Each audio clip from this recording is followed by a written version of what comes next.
But if we are continuing to explore, if we are continuing to develop trust, love within ourselves, then I believe we come back to that very powerful innocence and naivete. But now we come at it from the other end of experience. Now it's not because we don't know better, it's because we do know better, and we have realized that this is a gift of the gods, to be naive as an adult and to just at times blindly trust, and to at times full well knowing that I've gotten hurt in the past, but I'm going to trust and gamble on it again. And that is intentional naivete or intentional innocence. At that point, that is a gift of the gods.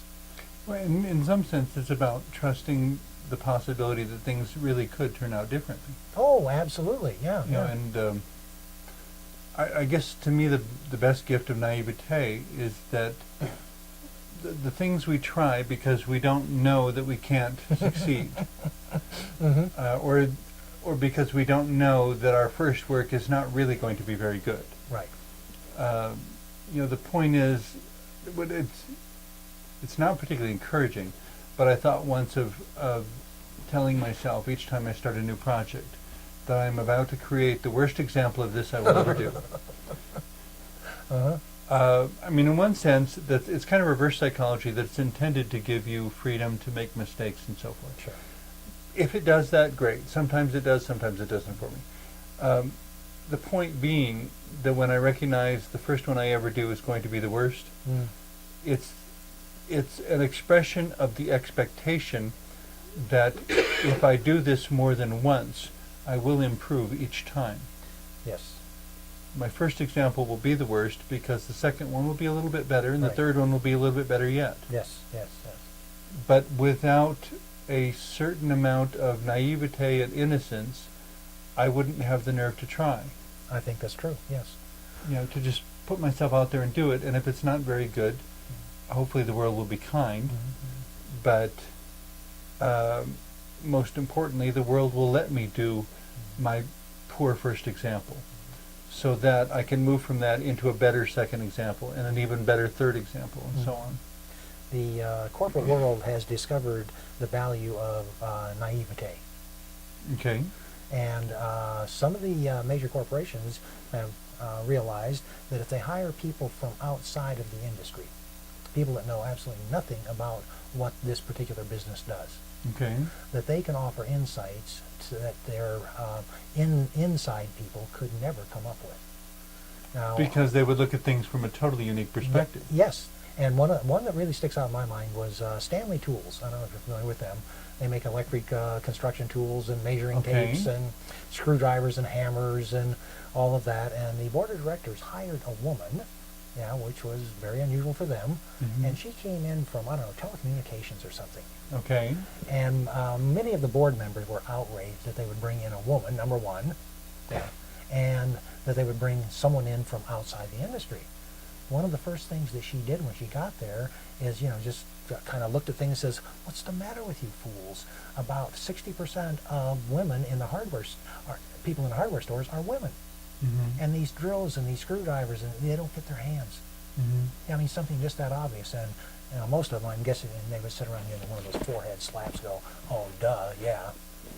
And they started making an entire line of tools that were designed. They were downsized. Yeah, that were made for women. And, they talked about, okay, we can make them pink and we can make them blue. And they did experiment. And they did make some other colors other than that bright yellow that everybody was used to. But they downsized them. And, my gosh, their sales went through the roof.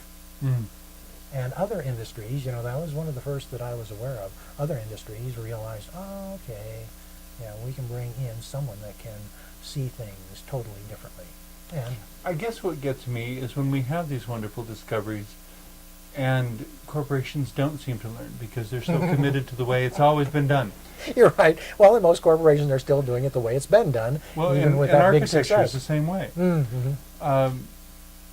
We have a growing population of people with various disabilities because they're not being institutionalized and shoved aside and everything else anymore. We now have public buildings and libraries and churches, and every street corner that is redone at this point has to have a wheelchair ramp. Right.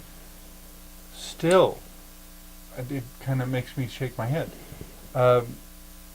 The housing development and housing construction, Mm-hmm.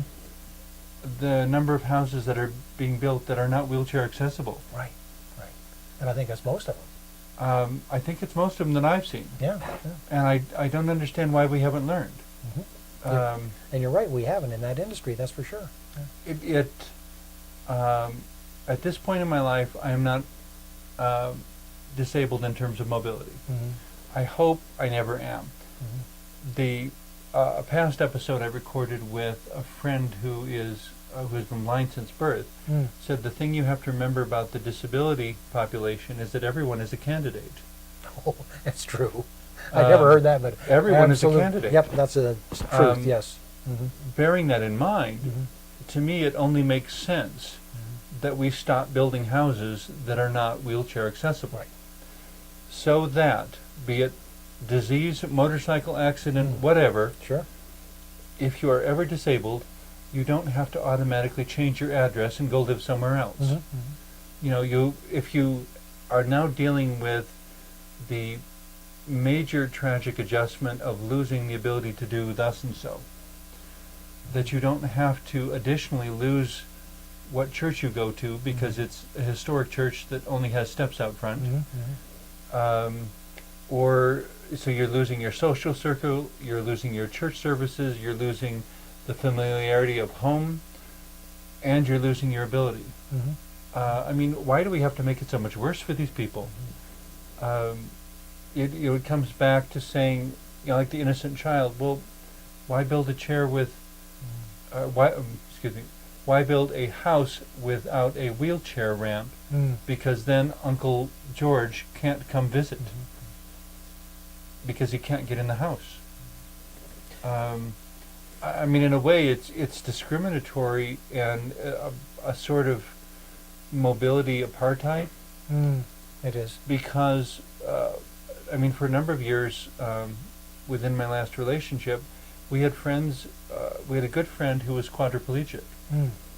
We could not invite him to any Christmas party, any dinner party, any gathering at our house whatsoever because there was no way to get him in the house. Mm-hmm. He was a good friend and we couldn't invite him over because our house wasn't suitable.